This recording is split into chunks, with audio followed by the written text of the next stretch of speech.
Hey guys, I'm not Saurabh, he is. Hi. Welcome to Podcast with Saurabh, episode 2.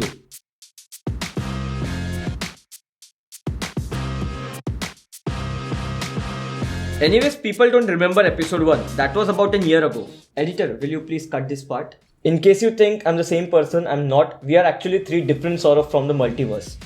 Okay, enough. Today we are talking about habits one should develop as a photographer. Great. Before starting with the questions, thank you Storyblocks for sponsoring this video and making this video possible. Saurabh, the first question to you for today is, what do you think is the most important habit as a photographer? This is kind of a difficult one. I won't say this is the most important, but one of the most important, and that is getting out of the comfort zone. What do you exactly mean by comfort zone? See, if you're into photography for a long period of time, what happens is you have developed a style, you have developed a way to go about things, and that can result into developing a comfort zone. Now, the thing is, we stop experimenting once we are in the comfort zone. We stop learning new things. And I believe that can hamper your growth as a photographer. Anything new that you have tried recently? Yes, since I've moved to Montreal, I've started doing more of street photography. It's my first time getting a experience in new genre. So I feel like a beginner. I have a lot of things to learn and that's very exciting. That's good to hear. Even if you're doing photography for almost a decade, I guess, still when you're trying out new things, you feel like a complete beginner. Super. Sort of next question to you is, what is something you haven't tried yet, but you want to? I've always shot in natural light, but I want to experiment more with lights, flash, modifiers, and stuff. But you mostly do landscape and nature photography, right? Yeah. So why do you want to learn about flash and artificial lights all of a sudden? Two things. One is just because flash, lights, all these things are not directly related to landscape photography, that doesn't mean I don't learn them, right? Because photography is an art form, and any art form, you can't say that you have mastered it completely, right? Because see, any art form, let's say photography or filmmaking, the learning curve, there's no full stop to it. And second thing, be it artificial lights, be it natural lights, they work in the same manner. After all, light is basically light, right? When I'm learning how to use flash, how to use light modifiers, I'm learning more about highlights, shadows, and contrast. And at the end of the day, these things are going to help me to develop my landscape photography as well. So what you're trying to say is, even if landscape photography is not directly related to these artificial lights, it will still help you. Absolutely. Great. Saurabh, I have a photo of yours and this is from 2018 if I'm not wrong. And the next one is from 2020. You look very different. Yes, I joined gym back in 2019 and that is one of the best decisions that I've taken. Did joining gym affect your photography in any way? Actually, it did a lot. I remember my first trip to Pench National Park. That was the first time I was trying wildlife photography. I had rented a 200 to 500 millimeter lens and I had absolutely no idea that the lenses are going to be this heavy. So one day what happened, this is kind of a funny story.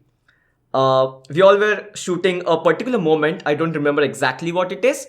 But the thing is, we have to hold the camera and as soon as the moment happens, we take the shot.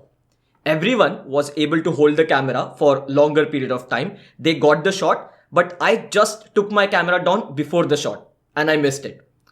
That day, I decided that no, this is the last time this is happening. Once I get back home, I'm going to take gym more seriously. I'm going to build more strength. And yeah, that's how it all started. That's a great story. Would you recommend every photographer to join a gym? I would not say gym is important or compulsory as a photographer, but I would say some kind of fitness activities, if you involve it in your daily life, that would be good. Because as landscape photographers, as travel photographers, you have to carry those ultra heavy camera bags. You have to hike up the mountains and that needs physical strength. As I said, if you're into wildlife photography, you have to use those heavy telephoto lenses. And again, as I said, it needs strength, right? If you don't have those strength, you might face difficulties like I did. So even if you're not going to gym, again, as I said, some kind of physical activities will be a good idea. Completely agreed. Doesn't matter if you're a photographer or not, being healthy and fit will definitely help you in the long run. Yes. Editor? Yeah? Please insert videos of people working out in this particular section. But we have not shot any such videos. Oh yeah, I actually totally forgot about this. Saurabh, what do you do in these situations? Simple. I use Storyblocks. Storyblocks? Yeah, just go to their website, search for the videos you're looking for, download them and use it. Simple. But what about copyright issues? That's the best part. You don't have to worry about it. With their unlimited all access plan, you can download as many videos as you want and use them. They have over 1 million assets, so download the videos and use it without any worries. That's great. I'll use Storyblocks for this particular video itself. And people, if you want to try Storyblocks, the link is in the description. Thank you once again Storyblocks for sponsoring this video. Saurabh, the next question to you is, do you always carry a camera with you? Not always, but most of the times. Sometimes I might be out with some work, I might be going out with my friends and I don't have a camera. I just take photos with my phone. And if I like something more, I will go to that location again and next time I'll bring a camera with me. So what you're saying is, even if you don't carry a camera, you're still paying attention.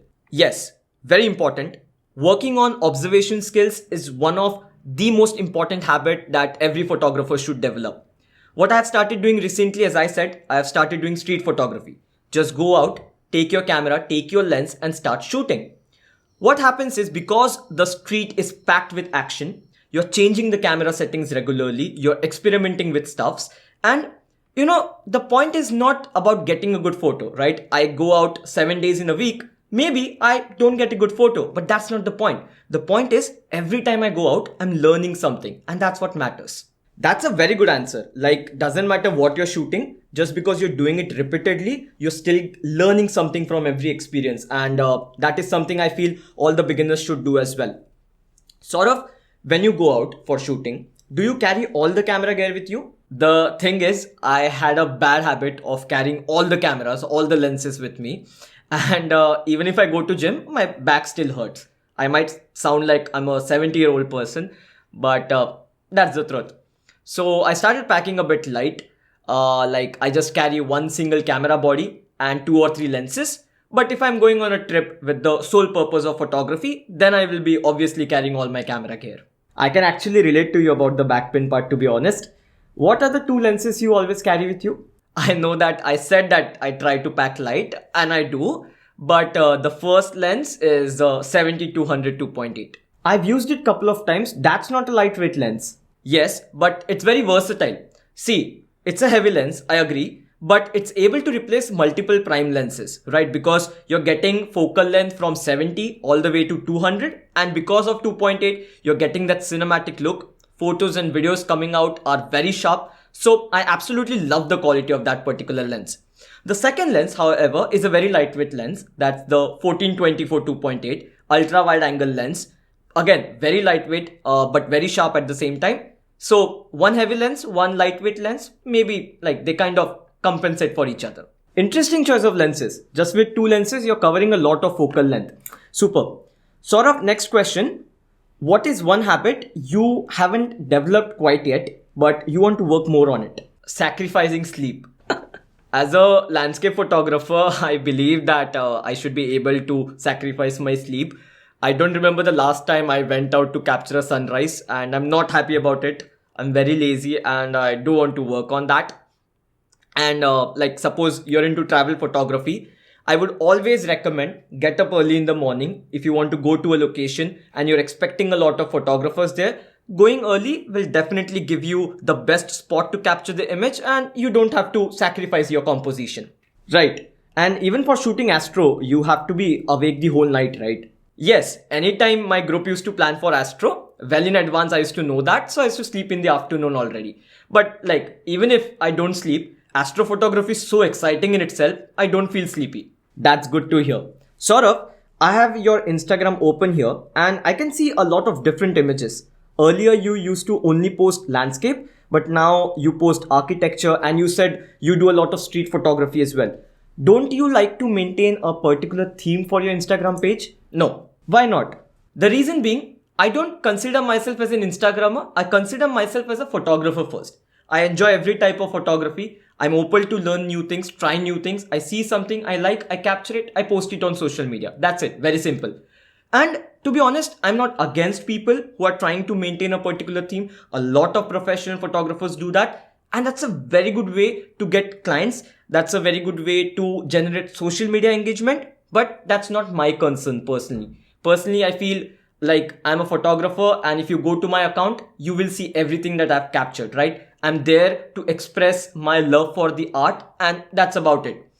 And one more reason is, as I said, if you're trying to maintain a particular theme for your Instagram page, let's say you don't try out different things just because you're not posting it on Instagram. And as I said before, that will hamper your growth as a photographer. But if someone wants to explore different genres of photography and still maintain a theme for an Instagram page, what would you suggest? You can take photos that are not related to the theme of your Instagram profile and just not post it. And if you want to post it, what you can do is create multiple Instagram pages. Like for example, one for landscape, one for food, one for travel. And if you're good at maintaining multiple pages, which is not easy as it sounds, go ahead and do that.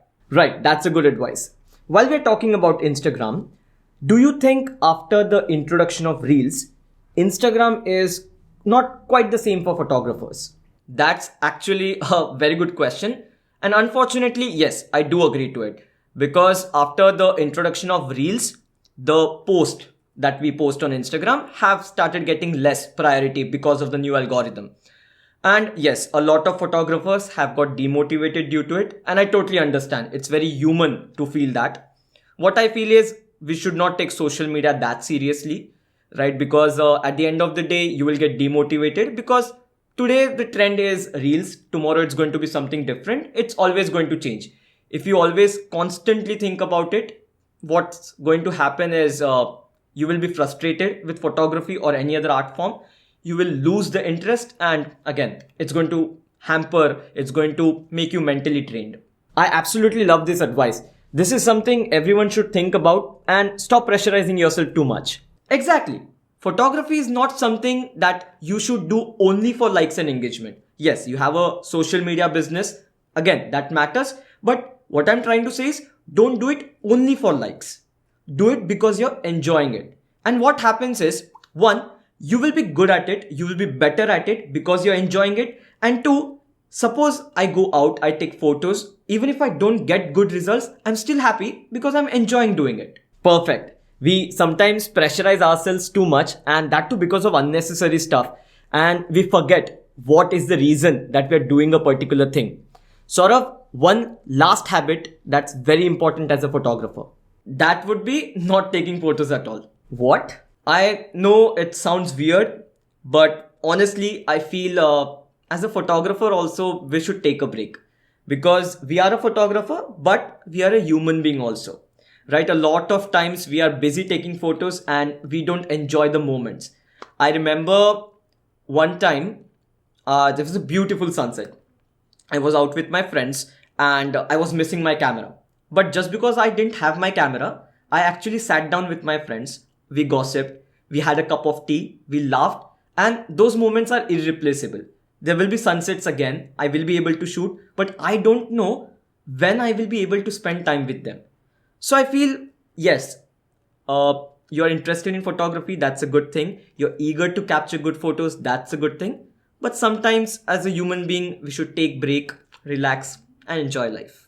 Wow, I did not expect this advice coming from you. This actually changed my perspective on how to go about things.